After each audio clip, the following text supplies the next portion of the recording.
Let me know if this sounds familiar. You're taking a Zoom call with your financial advisor in your bed or your car or even your bathroom just to get a moment alone.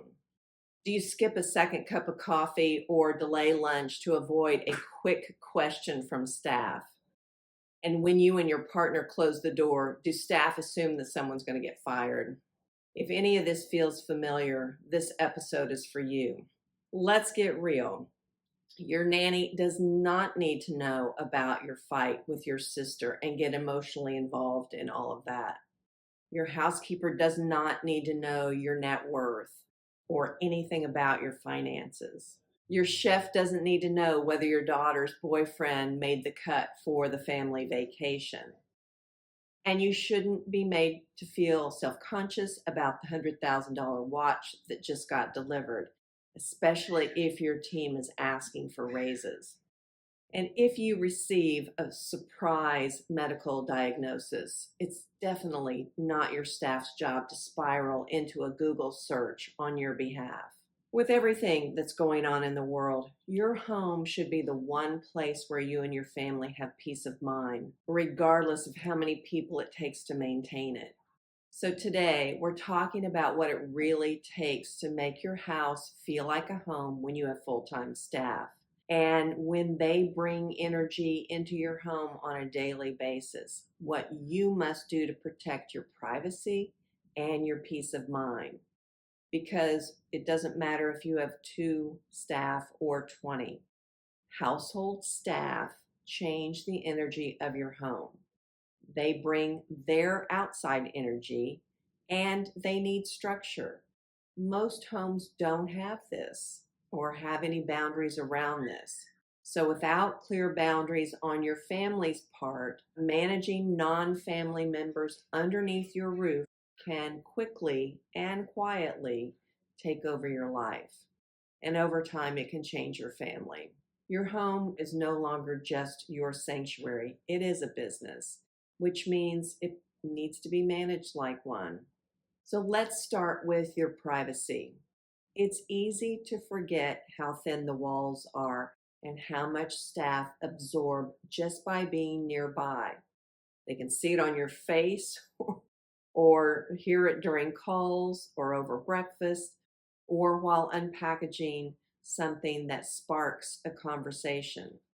What they do with that information is a different level of management.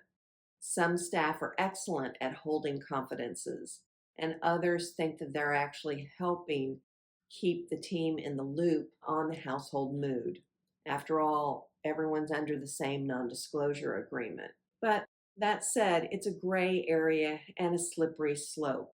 Here's the truth. Once your staff knows that your teenage daughter might be pregnant, they can't unknow that. And if later they see her drinking while you're out of town, they're stuck. They're morally conflicted, and worse, they feel responsible. And hiding the test kit in the trash so no one else finds that now wraps them into that story, unfortunately. If you don't set the tone, staff may insert themselves into private matters with opinions of their own, alliances, and judgment that erode trust on both sides. And let's not forget, most staff, they don't want to know your secrets. Confidentiality is a burden to them, and one wrong word could cost them their jobs. So I want to share with you a story about a woman who called me. I'm going to call this Sarah's Meltdown. She inherited a large estate, and along with that estate came seasoned staff that she didn't hire, and she didn't know how to manage them either. But the staff, they knew everything about that home. She called me from her closet, and she was in tears. She said, I don't feel like this is my home. I can't even argue with my husband or go upstairs and take a nap without someone asking me if I'm okay. And every time I make a luxury purchase, I get a cold shoulder. She feels like she needs to get dressed up to get coffee, so she moved the coffee maker into her bedroom. And that was her breaking point. So how do you protect the soul of your home and your sanity while keeping household operations running smoothly. Here are 6 strategies that I share with my clients. Number 1, you have to ask for the service that you want without feeling guilty. Remember, this is your home, and you're not being rude by asking for certain aspects to be managed differently. Get clear with the message and share that with staff, because good staff want to get it right, and clarity is kindness. Use an even tone, be direct, be consistent, and skip the apologies. If you've let your boundaries slip in the past, like letting staff borrow a vacation home, walk it back with grace. Say something like, I understand why you're asking for this again, and I've had to make some tough decisions. I'm no longer able to offer that. Say it kindly, mean it, and reinforce that. Number 2, create no staff time zones. Your home needs boundaries in both time and space. Create moments when your family can just be themselves, uninterrupted, unobserved, and unburdened. Some examples of this might be, this is a family-only time between 7 p.m. and 7 a.m., unless, of course, you've got an event. Put a policy in place that says if the door is closed, don't knock. We'll open it when we're ready to have you enter it. The third thing that you could do with this is adopt a good morning only policy. And this means everybody says good morning to each other, and beyond that, the homeowner, you, are the only ones to initiate further conversation. And to take this one step further, I have managed stealth service before, which means that everything is behind the scenes. Staff go up a separate stairwell or a separate entrance, and they do housekeeping chores while families are at meals or when they're out for the day. And meals are left in warming drawers. Some families just need that level of privacy, and the estate or the house manager really are the only people who speak to the principals, and that's by invitation only. Do you think this is extreme? Well, maybe, but after a while, sometimes that's what it takes to get the level of privacy that your family needs and still being able to maintain your home at a high level.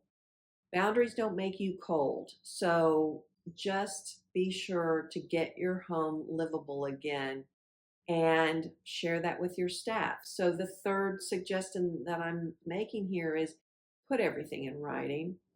Your expectations should never live in your head or in one other person's head.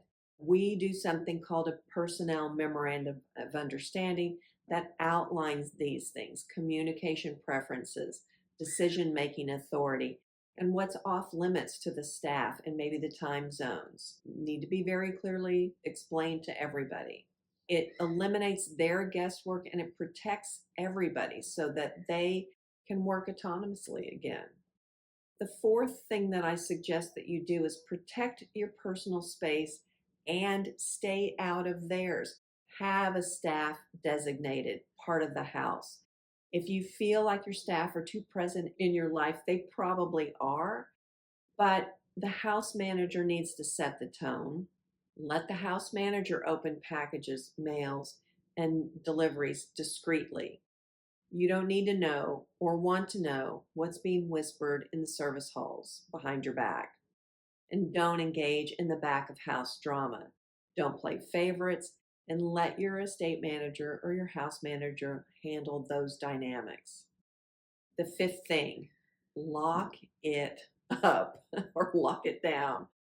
Have a safe or a private office that's locked, that no one's allowed to enter. Maybe the estate manager lets them know, enter once a month or once a week to clean, but they're supervised while they're in there.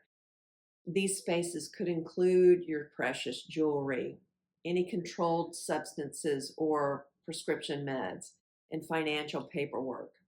Anything you wouldn't want your teenager or your staff to see, make sure to lock it up.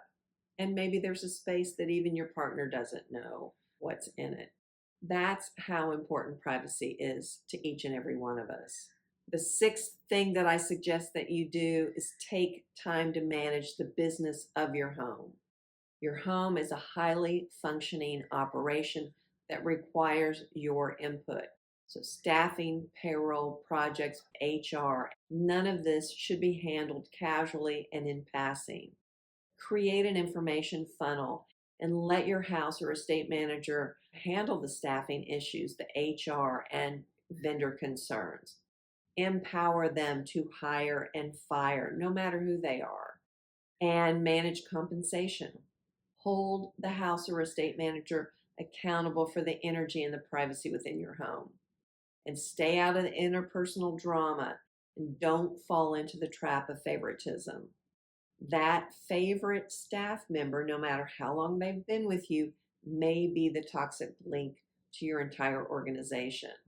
Once you put this rhythm in place, require a weekly property report with staff updates, upcoming projects, schedules, and any red flag issues so that you have that very concise bit of information about what's happening on your property and what needs to be shared with everybody.